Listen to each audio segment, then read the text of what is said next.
Assalamualaikum warahmatullahi wabarakatuh. Selamat siang dan salam sejahtera bagi kita semuanya.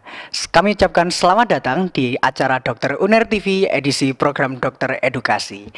Dokter Uner TV adalah sebuah platform kesehatan dari Fakultas Kedokteran Universitas Airlangga dan Rumah Sakit Umum Daerah Dr. Sutomo yang tentunya siap menyajikan informasi menarik di setiap pekannya. Untuk itu jangan lupa ikuti terus akun channel Dokter Uner TV dan Instagram kami di @dokteruner_tv dan @fk_uner agar tidak ketinggalan informasi menarik langsung dari ahlinya. Hari ini kembali bersama saya Ahmad Sakif Najwa Nadif, Duta Fakultas Kedokteran Universitas Airlangga 2025 yang pada hari ini diberi amanah untuk menjadi host pada sesi kali ini. Pada kesempatan kali ini, sahabat Dokter Uner TV akan bersama-sama berdiskusi mengenai topik seputar edukasi kesehatan yang juga sekaligus memperingati salah satu hari penting bagi kita semua, yaitu Hari Zoonosis Dunia yang diperingati setiap tanggal 6 Juli. Hari ini kita kedatangan narasumber yang sudah ahli di bidangnya untuk membahas topik meninggal karena kucing, kenali rabies lebih lanjut. Sahabat Dokter Uner TV, narasumber kali ini merupakan dokter spesialis penyakit dalam di Rumah Sakit Universitas Airlangga, sekaligus dokter dosen di Fakultas Kedokteran Universitas Airlangga. Beliau adalah Dr. Tribudi Asmarawati, spesialis penyakit dalam, konsultan penyakit tropis dan infeksi, Fellow of Indonesian Society of Internal Medicine.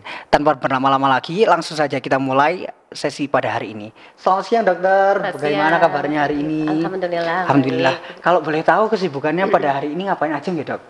Ya, hari ini tadi bimbing mahasiswa yang di Rumah Sakit Uner. Kemudian juga ya ada rapat sama visit pasien. Oh, lumayan padat nggak dok? Alhamdulillah. Terima kasih banyak dokter kami ucapkan karena telah berkenan untuk bergabung bersama kami pada hari ini. Jadi hari ini kita akan bahas topik tentang rabies dokter. Ya. Di sini kami telah mendapat beberapa pertanyaan dari tim Dokter Uner TV yang harapannya semoga kita semua bisa belajar bersama-sama gitu dok melalui hari ini. Ya. Oke, mungkin kita mulai ya dok dari pertanyaan yang paling kita mulai dari pertanyaan yang paling sederhana ini dulu nih dok. Iya. Kalau boleh tahu rabies itu apa dok dan gimana cara penularannya? Ya, rabies itu salah satu infeksi yang disebabkan oleh virus. Virusnya lebih detailnya virus rabies atau dari golongan virus Lisa gitu ya namanya ya. Ya dia nama penyakitnya kalau kemasukan virus itu jadinya rabies namanya. Gimana penularannya? Biasanya penularannya virus itu masuk dari gigitan. Karena kita ini bahasanya zoonosis ya tadi ya. Ya. Zoonosis sendiri itu artinya penyakit yang ditularkan dari hewan ke manusia. Jadi kenapa rabies? Karena rabies itu masuk salah satu zoonosis karena penularannya dari gigitan hewan. Paling sering memang gigitan anjing paling sering. Tapi hewan-hewan lain juga bisa. Kalau boleh tahu, apakah semua gigitan anjing dan kucing itu bisa menyebabkan rabies ya dokter? Atau hanya hewan-hewan tertentu saja? Ya, nggak semua ya tentunya nggak semua. Yang paling mudah dan yang paling sering biasanya memang anjing yang liar. Anjing yang liar di mana dia bisa kemana-mana ininya kehidupannya dan kemungkinan tertular virus itu bisa. Nah, anjing liar itu kalau misalnya kontak dengan manusia, apalagi dia itu yang sifatnya agresif, itu kadang bisa menyerang kemudian menggigit, itu bisa menular. Hewan-hewan lain yang juga bisa berpotensi menularkan rabies itu misalnya kera, kemudian kelelawar rabies kelelawar ya khususnya. Kemudian kadang hewan domestik, hewan peliharaan. Kucing juga bisa jadi, tapi kecil kejadiannya, yang lebih sering karena anjing. Kalau hewan peliharaan biasanya sudah terproteksi lewat vaksin. Tapi kita nggak tahu, kadang hewan peliharaan kan kadang keluar gitu ya, kadang keluar, kadang mungkin ketularan dari hewan lain yang liar, itu maka bisa jadi potensi juga menularkan. Baik, kemudian kalau rabies ini apakah hanya ditularkan melalui gigitan dokter atau mungkin bisa dari air liur dari hewan itu atau mungkin dari kontak fisik dengan hewan tersebut? Ya, paling sering karena gigitan, apalagi kalau gigitannya tuh sampai menimbulkan luka yang berdarah tuh lebih beresiko. Tapi cara-cara lain juga bisa, tapi lebih jarang ya. Misalnya terkena saliva atau terkena ludahnya dari dari hewan ya anjing tadi, kemudian kena ke kulit manusia yang tidak intak. Jadi misalnya kulitnya dasarnya ada lecetnya atau mungkin habis kecakar ya, tercakar sama hewannya, kemudian kena salivanya itu juga bisa bisa potensi tertular. Kemudian yang lebih jarang lagi kayak kejadian di laboratorium itu khususnya pada orang-orang atau mungkin peneliti yang memang ke pekerjaan sehari-harinya kontak dengan virus, khususnya virus rabies tuh bisa jadi, tapi itu lebih jarang, lebih sering karena gigitan atau kontak dengan saliva hewan yang terkena rabies. Jadi bisa melalui gigitan, kemudian bisa juga kontak dari hewannya itu sendiri nih dok. Ya. Dan mungkin lebih sering dari gigitan. Iya. Kalau terus berapa lama dokter kira-kira kita tahu setelah kita terinfeksi dari virus rabies itu? Ya, kalau dibilang jarak dari kejadian gigitan sampai munculnya gejala itu bervariasi ya, tapi rata-rata antara 10 hari rata-rata 20 harian, tapi variasinya itu bisa sampai 20 hari sampai 90 hari. Tergantung beberapa faktor juga, tergantung dalamnya gigitan, kemudian lokasi gigitan. Kalau lokasi gigitannya tuh mengenai daerah sekitar kepala itu biasanya mulai tergigit sampai munculnya gejala tuh lebih cepat. Tapi kalau gigitannya tuh katakanlah tidak dalam ya, dangkal, kemudian lokasinya jauh dari kepala, misalnya di kaki atau di bagian tubuh bagian bawah, itu bisa lebih panjang ininya. Artinya kecurigaan kita untuk kemungkinan rabies itu tidak terbatas pada gigitan yang baru-baru aja, mungkin baru 2 minggu. Bisa jadi gigitannya beberapa bulan yang lalu. Jadi, kalau 90 hari kan gigitannya bisa jadi 3 bulan yang lalu. Atau kalau yang inkubasinya lebih lama bisa sampai, ada yang paling lama tuh bisa sampai 1 tahun. Berarti jangkanya bisa ada yang pendek, ada yang bisa panjang juga. Panjang. Baik, terus apakah rabies ini bisa disembuhkan dokter kalau kita mungkin udah masuk ke beberapa gejala kayak misal kita baru sadarnya telat nih, baru 3 bulan gitu. Ya, bahayanya nih rabies nih kalau sudah sampai virusnya masuk, apalagi sudah sampai gejala itu untuk obat khususnya tuh enggak ada. Jadi apa yang kita bisa tangani pencegahannya, jadi pencegahan sebelum munculnya gejala. Jadi sejauh ini kasus-kasus yang memang sudah terkonfirmasi rabies, apalagi yang bergejala itu mortalitasnya hampir 100%. Jadi yang kita bisa lakukan pengobatan-pengobatan yang sifatnya paliatif ya untuk meredakan gejalanya. Jadi kalau misalnya yang takut air sampai enggak minum atau enggak konsumsi apa-apa karena takut air, maka kita pengobatannya bisa suportif ya, itu diberi cairan infus, kemudian kalau gelisah kita beri penenang, sebatas itu meredakan gejala dan paliatif sifatnya. Berarti tadi rabies bisa dicegah dengan vaksinasi nggak dokter? Vaksinasi. Mungkin ada beberapa jenis vaksinasi atau ada beberapa pengobatan lain dokter yang mungkin bisa dilakukan teman-teman sahabat dokter UNER TV? Iya, yang memang pencegahan yang kita bisa berikan ke pasien atau ke seseorang yang terpapar dengan rabies itu antara vaksin anti rabies atau serum anti rabies. Itu biasanya diberikan kalau sudah terpapar. Tapi sebelum itu yang paling penting itu adalah perawatan lukanya. Jadi ketika tergigit itu pertolongan pertamanya itu yang harus segera dilakukan, kayak mencuci lukanya dengan air mengalir, kemudian selama 15 menit, kemudian diberi sabun atau antiseptik itu yang utama, kemudian segera ke fasilitas kesehatan yang menyediakan vaksin dan serum anti rabies. Itu yang bisa dilakukan sebelum munculnya gejala. Berarti setelah mendapat infeksi dari gigitan rabies, kita harus segera mencuci dengan air mengalir, memberikan sabun dan ke instansi kesehatan terdekat ya dokter. Setelah tergigit ya. Setelah tergigit. Kemudian yang beresiko terkena rabies ini siapa nih dok? Atau mungkin ada usia rentan, usia lanjut, atau mungkin bahkan usia produktif juga bisa?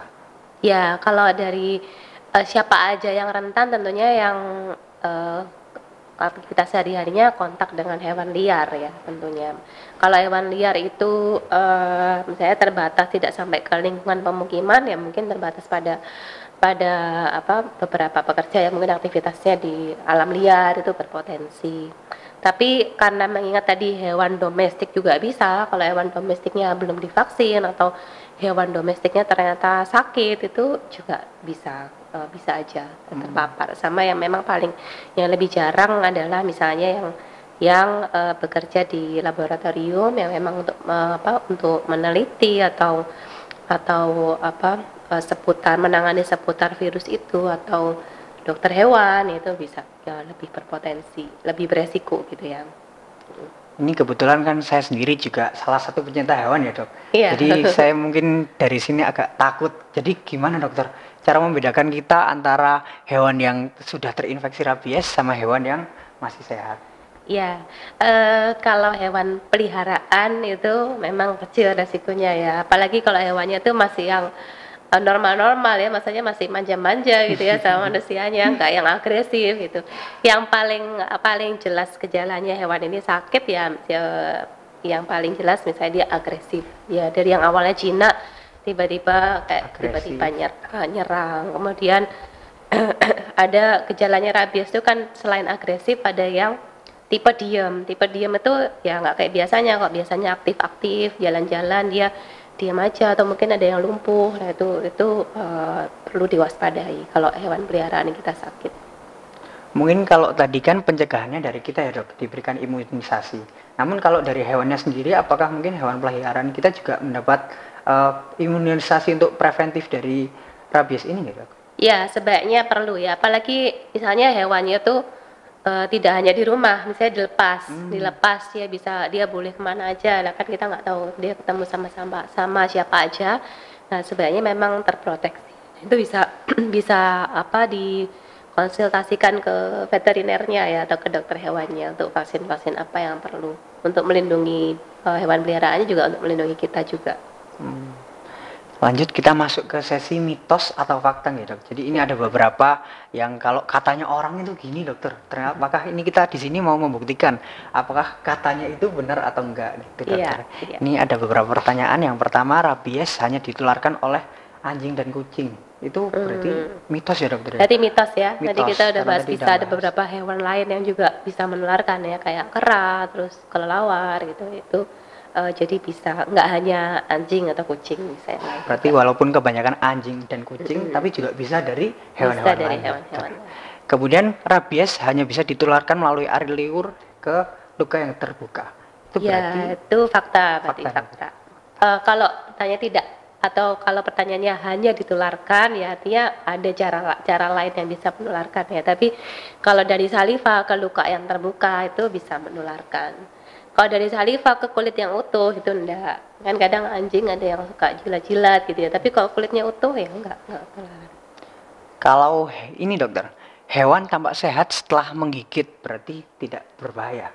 Itu berarti mitos ya dokter? Itu ya antara mitos dan fakta. Bisa ada fakta ya. Kita mesti tunggu dulu, kita observasi dulu paling enggak selama kira-kira 14 hari. 14 hari setelah dia menggigit itu kalau misalnya tetap sehat aja hewannya, berarti nggak apa-apa, dia nggak terkena sakit apa-apa. Makanya sebenarnya yang disarankan kalau habis tergigit itu kalau bisa hewannya itu dikurung ya, dikurung, maksudnya artinya dalam pengawasan entah pengawasan pihak yang terkait, tentu dari veterinernya atau mungkin dari dari pemilik misalnya hewan peliharaan, untuk diawasi ini ada menunjukkan tanda-tanda gejala apa enggak. Jadi kalau sampai 2 minggu sehat-sehat aja ini hewannya, ya berarti nggak apa-apa.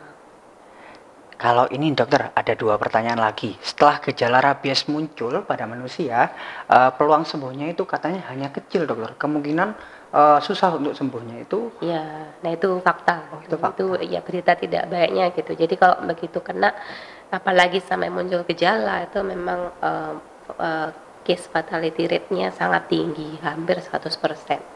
Berarti alangkah baiknya kita mencegah dulu sebelum mengobati ya dokter ya, karena kecilnya persentase untuk bisa sembuh setelah terkena rabies ini. Ini dokter, ada pertanyaan terakhir yang mungkin agak aneh juga ya dokter ya. agak unik. Jadi rabies ini bisa ditularkan dari manusia ke manusia. Itu gimana dokter? Ya relatif jarang ya, jarang. Relatif. Seringnya memang dari hewan ke manusia. Apakah bisa? Bisa, tapi kecil kemungkinannya. Karena kalau terkena biasanya sudah dalam posisi dirawat. Ya, dirawat itu biasanya ya kita perlu amankan ya supaya tidak agresif dan menyerang yang lain gitu. Tapi apakah nanti kalau misalnya terlepas kemudian menyerang, ya itu kemungkinannya maka harus kita bisa antisipasi supaya yang sudah sakit ini tadi tidak sampai menyerang yang lain. Berarti masih bisa ya dokter, Masih walaupun bisa. Sangat jarang terjadi. Ini terakhir mungkin dokter.